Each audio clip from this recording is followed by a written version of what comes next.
those of you who don't know me, my name's Ralph Chesterfield. I have the privilege of being the chairperson for the Unveiling Cemetery Trust. The Unveiling Cemetery Trust maintains this burial ground. Now, and I welcome you all here today for the unveiling of this memorial sign for Christina Shaw. Over the years I've been coming here to maintain this burial ground, and on arrival, because Christina's is the only grave with a headstone, we'll call it, on it, I would say g'day, and at the end of the day, when I was leaving, I would say see ya. Bush does that to you sometimes. Okay, and I always wondered if there was any living relatives. So I was very excited when Rudy Coletti got in touch with me with the idea of a sign for Christina's grave, and that he had been in contact with her family. That really got me charged up. So now I know there are some family members around, and I'm delighted to meet you all personally today. So thank you very much. Now I'm not going to rattle on any more. I'm going to ask Rudy to step up, and he's going to have a little talk, and we'll go from there. Rudy?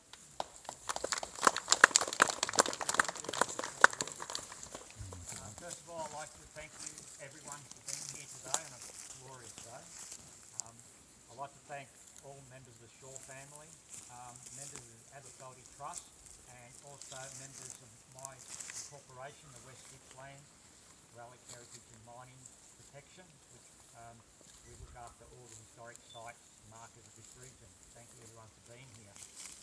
I was always fascinated with the history of this area, especially Christina Shaw's grave. And like a lot of lone cemeteries and burial grounds around here, we know very little of the person who's buried in a mound. It might be just a mound in there and go, I wonder who's buried there. But this was different. We knew Christina Shaw was buried here. And what was even better, we knew we had information and photos of it. Can't get better than that. And I'm sort of thinking, why can't we have something here? Every time I took people here to the cemetery, it goes, oh, what's written on there? Oh, who is Christina Shaw? I knew who she was. Some of the family members knew who she was. But the majority of other people did not know who she was. So I thought there needs to be something here to put up there so when people come up there, go, oh wow, look what we've got, you know, the whole history, and we know who that person looks like. So, and I thought, why not contact the I contacted the family members. Would you be interested? No, not a problem. Yes, we'd definitely be interested. We'd be overwhelmed. And then I contacted Ralph and Linda, and from the Unveiling Cemetery Trust.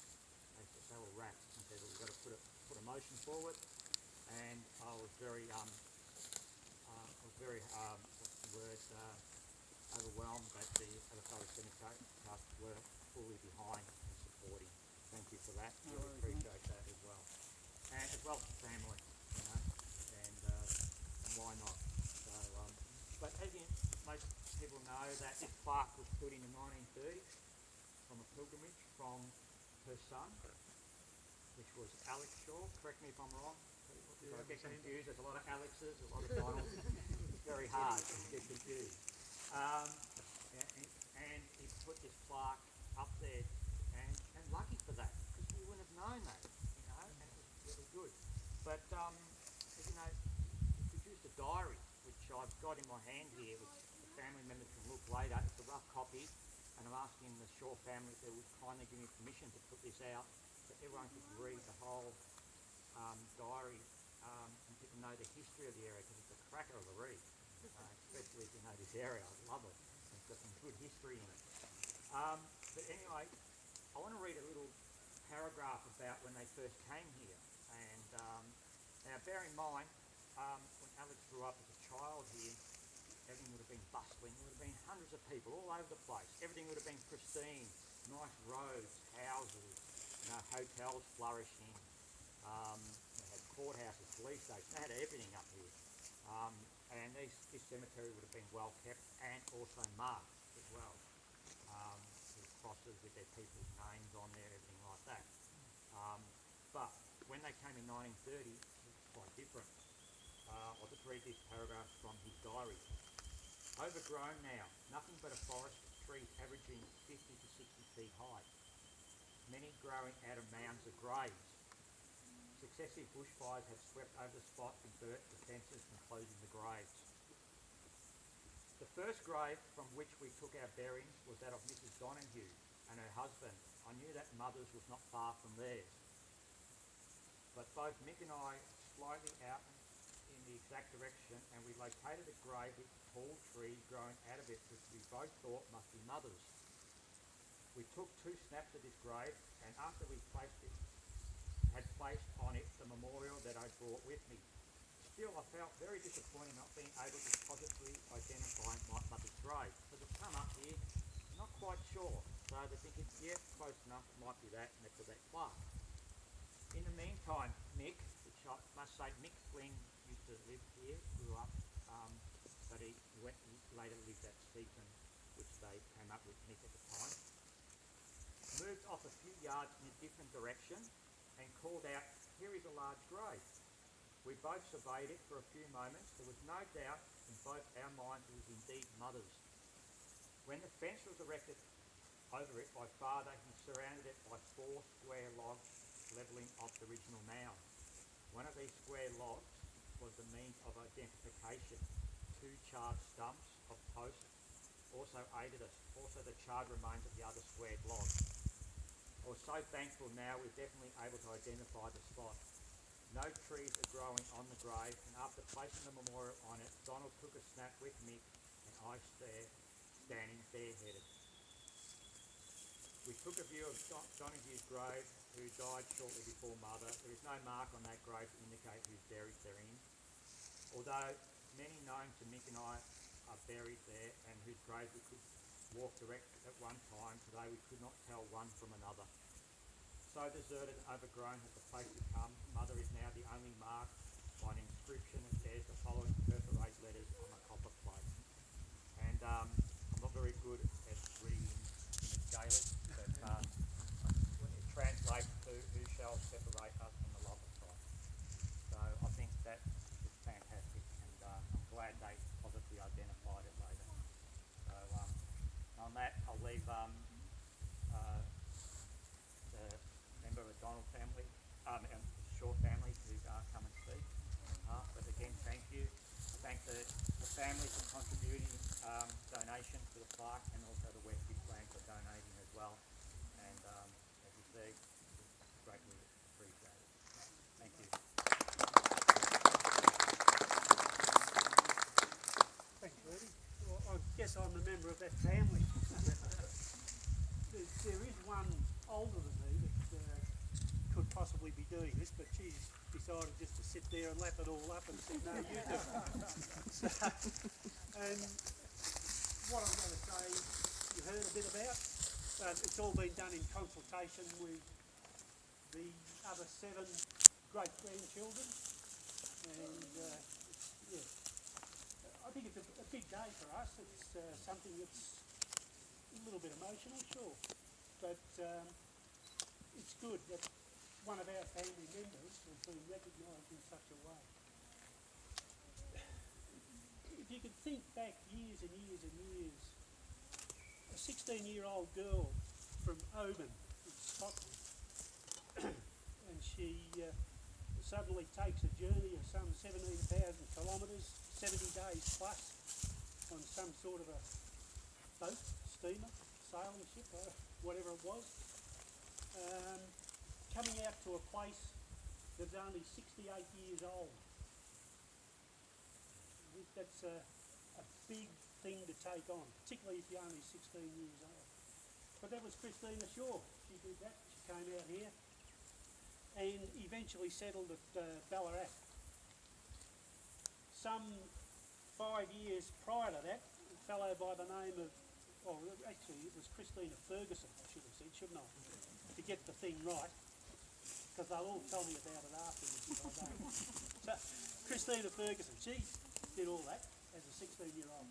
Donald Shaw came out 5 years before, and he landed in Geelong, and he made his way up to the goldfields of Ballarat, and that's where the two of them met. So 5 years after Christina Ferguson arrived here, she got married. About 12 months, no, not even 12 months after that marriage, they had a son. His name was John. Imagine the devastation for the young couple when he died the very next day. Tough life, hard times. Anyway, Donald got involved in the gold mining at Ballarat, or Sebastopol, a mine called the Albion Gold Mine. And they had a number of years there. The gold mine was very, very successful, although I don't know where the money is now. Maybe Alex got it all. But around about, I think it was what, 1875, thereabouts, the mine flooded. And when that happened in those gold mines, they sort of walked away from it. So the family must have made a decision, or they must have known about the Donnelly's Creek area, because Donald Shaw packed up, came down here and set up home. And when he did all of that, he sent for Christina and the 4 children they had at that stage, and they made their home here. After he got settled, he sent for Christina, and these 4 kids were 11, 10, 8 and 5. And she had to bring them all the way down here on her own after packing up the house at Ballarat.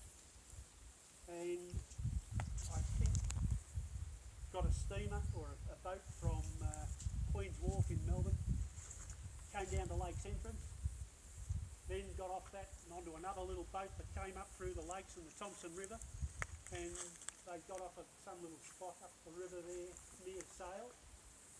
Donald came out and met them. They stayed in Sale overnight and then took 2 days to get from Sale to here. We took a couple of hours. A bit different, isn't it? But I was coming up the road and I'm thinking, gee whiz, we're bumping along and doing all that sort of thing, but it's relatively easy. Well, how would they have done it? Well, some of you people might be able to tell me. I've got no idea. Bumping a bit more, mate. Yeah. But anyway, after a couple of years, Hugh was born. He was the 6th child, and everything seemed to be going okay. The family got along with other people, obviously, made friends, the kids went to school, all of that was fine. But 4 months after Hugh was born, Christina passed away. Now, it says on the death certificate, and I've got a copy of it at home somewhere, but it said on the death certificate that she died of insanity. That seems pretty harsh to me, but that's the time, that's what it was, and I suppose that might equate today to postnatal depression or whatever, I don't know. But that's what it was, she died of insanity. Now Hughie was only 4 months old, and the eldest child was Mary, and she was 13. So we assume that Mary, at 13, had to raise Hugh. But they did that, and the family stayed around for a number of years after that, and as they got older, they went their separate ways. Alex's side of the family, his grandfather went back to Ballarat. My side of the family, my grandfather went to Fremantle. The youngest daughter, Bessie, she went to Fremantle. And Hugh, I think he must have stayed with his father, because all of those side of the family relatives live up in New South Wales somewhere. So they're all spread about. But one of the good things about this is that I've suddenly been reunited with a number of relatives that I haven't seen for 60 years. It's amazing stuff. So from a family perspective, Rudy, through your organisation, Ralph, through yours, we're very, very grateful that you've seen fit to do something like this. It's a big moment in our family history, and we do thank you humbly, gratefully, and yeah, that's about it.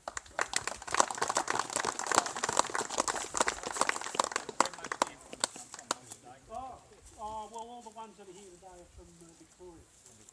how many generations have you got here? Oh, well, we're down to great grandchildren. Now, I don't know what that works out in generations. But you've got great grandchildren? Our kids are the fifth. Sorry? Their kids are the sixth as far as I know. Well, And you've got them here. they're here today. You're the same. That's fantastic. Yours the fifth. Yeah, so we're very excited about it. If you'd like to recommend your family,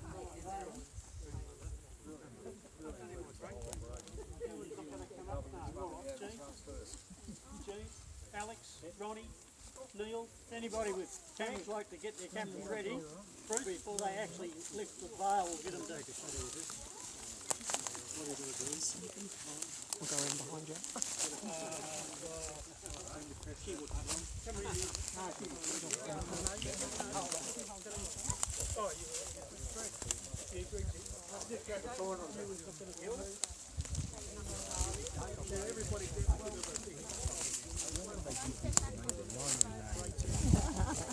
There's push buttons. Just point and push.